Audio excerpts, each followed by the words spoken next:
欧盟委员会24号正式发布欧洲经济安全一揽子计划，包括加强对外国直接投资和敏感技术出口控制等。值得注意的是，文本并未点名任何国家，但外媒普遍把欧盟新动作与中国联系了起来。不过，在正式搬上台面供各国讨论之前，欧盟外交官已经坦言，相关计划是烫手山芋，实施起来会很困难。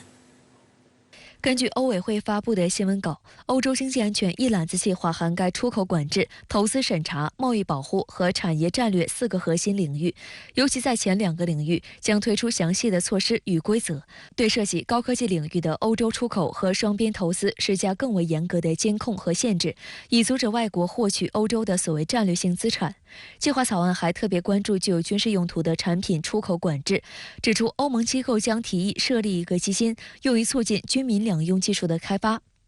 市内卫视注意到，这是欧盟首次将安全与贸易关联起来，并提升到战略维度的文件。美国彭博社评论指出，欧盟此举是想强化其单一市场的影响力，来增强国际话语权。欧委会执行副主席兼竞争事务专员维斯塔格也强调所谓去风险。他说，在这场竞争中，欧洲不能仅仅是更大企业的游乐场，还需要能够发挥自己的作用。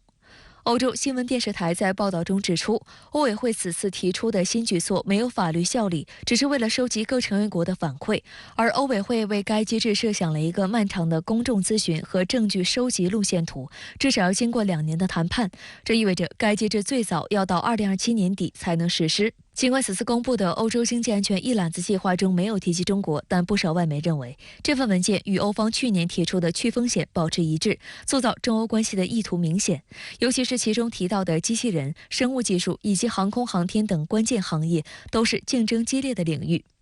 中国驻欧盟大使傅聪接受彭博社采访时直言，欧盟这些措施主要针对中国。他表示，中国完全理解欧洲国家想要加强经济安全的愿望，但欧盟最近的举措有些过头了。傅聪反问，一切似乎都在损害欧盟的安全，但问题是界限画在哪里，边界在哪里，如何在经济和安全之间取得适当的平衡。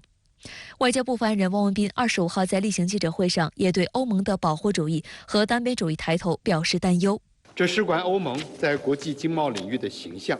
更事关中国等各国企业对欧洲营商环境的信心。实际上，中欧优势互补，产业链合作根基深厚。代表在欧盟上千家中国企业的欧盟中国商会发声明称，调研显示，52%的受访中企对欧盟相关审查所带来的负面影响表示担忧，42%的受访企业对刚刚发布的欧洲经济安全一揽子计划可能带来的负面影响表示担忧。这些数据切实反映在欧中企对欧盟营商环境和投资环境发展的关切。去年欧元区经济处于衰退，全年仅增长0.6%，保护主义抬头十分明显。除了此前就存在的5G 技术准入问题，还包括去年下半年提出的对中国电动汽车的反补贴调查等。针对欧方的反补贴调查只针对中国企业，而不包括美国和欧洲企业。傅聪批评欧盟故意将关键公司排除在调查之外，他抗议这样的调查不公平，可能破坏中欧双边关系。傅聪表示，欧盟对许多自己的企业提供补贴，如果中国采取与欧盟相同的做法，很多事情可能都要受到调查。随着这种去风险化的这个推进，它的这种尺度跟边界界限在哪里？那么实际上在无论是就欧洲经济安全战略，还是这次的这种细则性的文件，那么它都是有着很大的这个弹性跟这个未知数。那么如果这种弹性没有得到一个管控的话，那么去风险很可能朝着一个非常危险的方向去转移，那么给中欧经贸关系的整体的大盘子以及后续的未来发展产生很多不利的影响。近日，在欧洲政策中心举办的一场活动中，阿斯麦欧盟政府事务主管巴尔荣认为，欧洲没有必要参与美国与中国的竞争。如果欧盟没想到这点，那他还活在梦幻之城。We haven't acknowledged that export controls has become an industrial policy instrument. 欧洲科技行业协会欧格林负责人罗汉也抱怨说，他所在行业的企业正面临监管海啸。And you cannot just regulate your way to economic security from a few office blocks in Brussels. We are very nervous that we are seeing an unprecedented shift to public intervention in our supply chains. 过去欧盟曾经是一个自由贸易的这种旗手，以及作为一个开放经济体的一个标杆。欧盟它在经济领域跟经济问题上越来越往将这种安全因素、政治因素进行一个泛化，朝着竞争以及这种地缘政治争夺的这个方向去转变。那么这种转变还是非常明显的。朝中社报道称，朝鲜导弹总局24号首次试射了正在开发中的火箭331新型战略巡航导弹，型号特别标示出31，透露出哪些玄机。而朝鲜方面动作频频，正是因为美国也不断火上浇油。近日，美国海军3艘核动力航空母舰正集结在朝鲜半岛附近海域。来看看报道。据朝中社报道，朝鲜导弹总局24号首次试射了正在开发中的火箭331新型战略巡航导弹。相关试射是朝鲜武器系统的不断更新过程，未对周边国家安全造成影响，与地区局势无关。朝鲜官方报道并未提及发射地点、导弹飞行高度及轨迹等细节。不过，韩国联合参谋本部称，24号上午7点探测到朝鲜发射巡航导弹，这是自去年9月2号以来，时隔约4个月，韩国再次发布朝方发射巡航导弹的消息。根据韩方消息，24号当天，韩军监视装备在平壤西部海域上空捕捉到了朝鲜巡航导弹沿圆形轨道飞行的场面。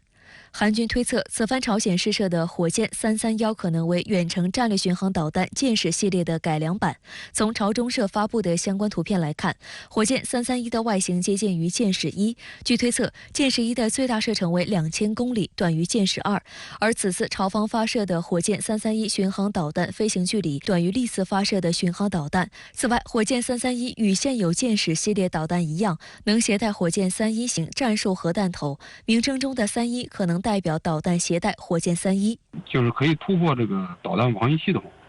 它可以在很低的这种空间，就是在它的雷达的这种探测之外飞行。它的主要的目的是这个。当然，另外顺带可能强调的一点就是，朝鲜主要是讲的还是它有这个自信，我的这个实验完全是在我可控的范围内。巡航导弹不使用弹道导弹技术，因此不属于联合国决议的制裁对象。但美韩坚决反对朝方研发巡航导弹，称其有可能用于战术核武器投弹。针对这次朝鲜试射，韩国联合参谋本部称，正与美国情报单位密切分析相关数据。就朝鲜首次试射新型战略巡航导弹一事，中国外交部回应表示，我们注意到有关的报道，希望各方坚持政治解决的大方向，通过有意义的对话，均衡解决各自合理关切，推动早日实现半岛长治久安。外界注意到，半岛局势不断升温，与韩国总统尹锡悦2022年上台以来，主张对朝鲜采取强硬立场，多次联合美日在半岛附近展开军事联合演习不无关系。朝韩双方不断以强硬对强硬。本月15号，朝鲜最高领导人金正恩下令拆除纪念2000年朝韩领导人峰会的统一门，还要求修改宪法，将韩国定义为主要敌人和永远的主要敌人。长期监测朝鲜局势的在线媒体 NK News 爆料称，23号平壤最新的卫星图像显示，高30米的统一门已经消失。因为这个朝鲜现在判断韩国政府，特别是尹锡悦政府，它是一个敌朝的这样一个政府，敌视朝鲜，动不动要讲终结这个朝鲜政权，同时呢，从这个武器上。军事能力建设上，譬如说美韩联合军演要部署美国的战略资产和磋商机制等等。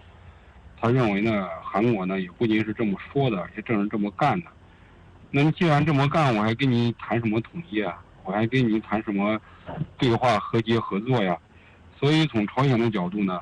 就是要清除和韩国对话、和解、合作的痕迹。而针对美日韩近期在济州岛举行大规模海上联合演习，朝鲜日前在以半岛东部水域进行海啸523水下核武器系统试验作为反制。不过，朝方并未公开更多细节，此次试验也未进行水下核爆炸。去年3月，朝鲜媒体首次披露海啸的核无人潜水攻击艇进行试验。海啸在80米至150米深度潜航约59个小时，最后到达假想敌人港口目标点爆炸。第2个月，海啸2型又进行了71小时、1000千米的潜航试验，也爆炸成功。朝方称，海啸可在任何海岸、港口或用拖船投入作战，它的使命是隐秘潜航到作战水域，进行水下爆炸，造成超强力放射性海啸，破坏消灭敌人的军舰编队和主要作战港口。朝鲜的海啸5 23型，这个核武器，这款核武器呢，实际上是一种这个水下的无人潜航器，携带了核弹头完成了朝鲜的整个全维度完整体系的一个核力量建设。值得注意的是，美国也不断火上浇油。美国海军3艘核动力航空母舰正集结在朝鲜半岛附近海域。美国海军学会新闻网指，去年11月以来，里根号返回日本横须贺港，卡尔文森号航母打击群则于本月从新加坡起航，参加美日韩在济州岛举行的海上联演。而就在上周末，美军罕见再向这一区域派遣了罗斯福号航母。五角大楼证实，罗斯福号目前已经进入美海军第7舰队作战区域，现身日本东南方向的太平洋海域。美国海军第7舰队管辖作战区域覆盖朝鲜半岛。美国更多的也是象征性的，它是来撒航母，它也不是要打架的，它也不是要打仗的。我觉得主要还是对外释放个信号。接下来这个半岛局势升级主要是看这个美韩的反应。朝鲜接下来这个在军事武器方面的试验、军事方面的调动，我觉得双方这种敌对的这种螺旋上升，这个首先从意图上，双方强对强，把对方当作敌人，同时呢，双方呢在军力布置上、武器发展上等等，包括联合军演，这些行为，这个呢会让局势进一步上升。